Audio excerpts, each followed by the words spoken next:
Hey folks, Nathan here from Star Wars Beyond the Films and the Star Wars gaming podcast Cloud City Casino, which you can find over at StarWarsReport.com, bringing you a look at the X-Wing 2.0 or second edition material as it's being released.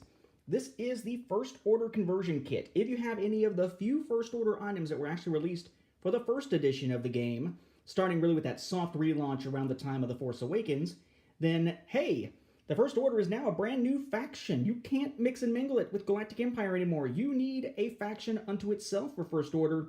And if you got some of those ships, well, you can use this conversion kit to make them playable in version 2.0. So we have the box here. Notice it is significantly smaller than what we saw with the conversion kits for Rebel Alliance, Scum and Villainy, and Galactic Empire, because just not as much stuff. And then we have our conversion kit content list and instructions. You notice I didn't put out any plastic pegs or bases over here like I would have for those other sets. That's because in neither the First Order nor in the Resistance conversion kits do we find any ships that have changed size designations and need new types of pegs. So we got that going for us this time.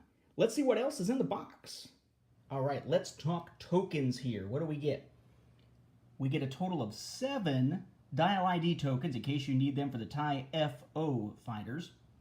3 reinforced tokens, which again can reinforce fore or aft, hence the differences there. 4 ion tokens, 4 force charges, 4 tractor tokens, 6 jam tokens. Lots of them would dare give Lone Star the raspberry, apparently. We have 7 shield tokens, with our activated and deactivated sides shown there. Our proof of purchase. 5 turret arc indicators for small ships that have a single turret. We then have 9 standard charges, regular ones here, with the 2 different sides, sort of the flash and reverse flash kind of look to each of them. Then we have 2 condition markers with their relevant condition cards. Listening device, which you've seen before, and I'll show you the dark side. Ooh, scary.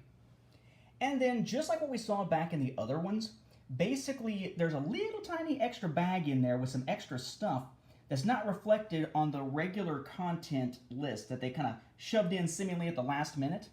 Oddly enough, this time it includes some tokens, including 1 tractor token and what it claims are 2 standard charges. But check it out. You flip these over, and they're yellow on both sides, or orange, I guess you could say, on both sides. That's not how it's supposed to work. So, still waiting to hear whether this is a misprint or something special about these, but it appears to be a misprint, at least from my reckoning, but what the heck do I know? Then we have our ship tokens. We have 3 for the Upsilon, we have 4 for the TIE Silencer, we have 13 for the regular First Order TIE Fighter, we have 6 for the Special Forces TIE Fighter. But then again, as I said, there was that special little extra pack of things that weren't on the regular component list. Those are down here at the bottom. 2 more for the Upsilon, 3 more for the regular TIE First Order Fighter, or TIE FO, 2 more for the TIE Silencer, but none for the Special Forces TIE. Our maneuver dials are then going to tell us which ships we can actually field using this conversion kit. Turns out we can field 3 Upsilon-class shuttles. That's Kylo Ren's shuttle from The Force Awakens. We can field 7 TIE FO fighters, right? TIE FO, which means either they're your foe or perhaps it's a more neo-Nazi version of TIE Bo or something, the old exercises. Then you can field 5 TIE SF for Special Forces fighters, and 3 of the TIE VNs, better known as the TIE Silencers. Let's move on to upgrades. We have 27 of the talent upgrade cards here. We have 2 each of Crackshot, Daredevil, Debris Gambit, Juke, Intimidation, Elusive, Marksmanship, Outmaneuver, Predator, and then Swarm Tactics and Trick Shot. We then have 1 each, as you would expect, of Lone Wolf and Squad Leader, and then, unusual here, 3 of Fanatical. Then for tech upgrades, we have 2 copies each again of Advanced Optics, Hyperspace Tracking Data, Pattern Analyzer, Primed Thrusters, and Targeting Synchronizer, but then that extra little pack that's not on the component list also gives us biohexacrypt codes. Then for system upgrade cards, we have 2 each of Advanced Sensors, Collision Detector, and Fire Control System.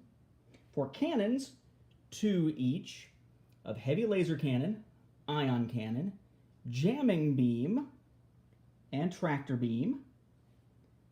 For torpedoes, 2 each of advanced proton torpedoes, ion torpedoes, and proton torpedoes, which you pretty much expect by now.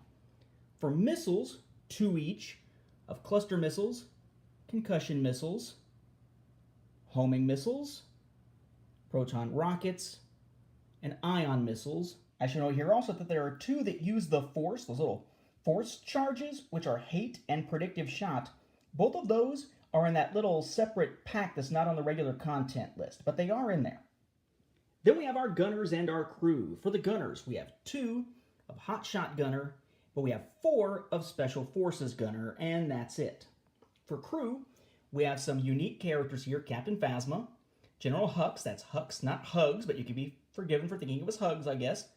Kylo Ren, Petty Officer Thanason, straight from Game of Thrones, I believe, and Supreme Leader Snoke. Notice here, he counts as 2 crew positions, probably because of carrying capacity and the powerful nature of the character, probably not because he got cut in half, but, you know, could go either way. Then we have one other unique that's not a named character, that's the Informant. We've seen that aspect of these conversion kits before.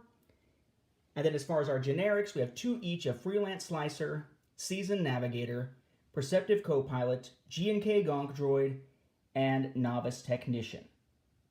And then finally we have our modifications, 2 each of Ablative or Ablative Plating, they got me with that name again, and Shield Upgrade, Electronic Baffle and Static Discharge Vanes, Hull Upgrade and Stealth Device, and Munitions Failsafe and Tactical Scrambler.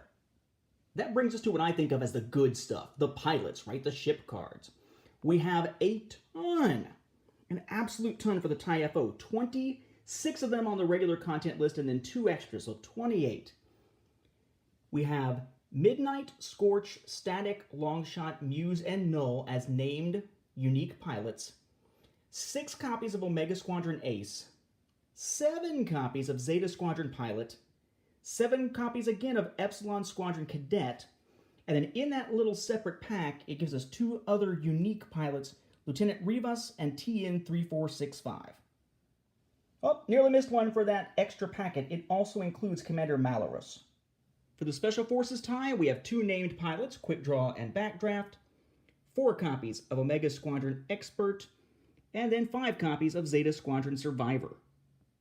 For the Upsilon class shuttle, the regular content list gives us Major Stryden, Lieutenant Tavson, and Lieutenant Dormitz, and 3 copies of Starkiller Base Pilot.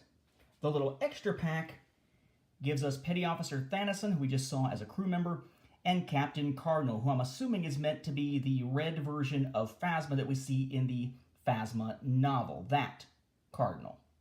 And finally, last but not least, the TIE Silencer, my favorite of the First Order ships.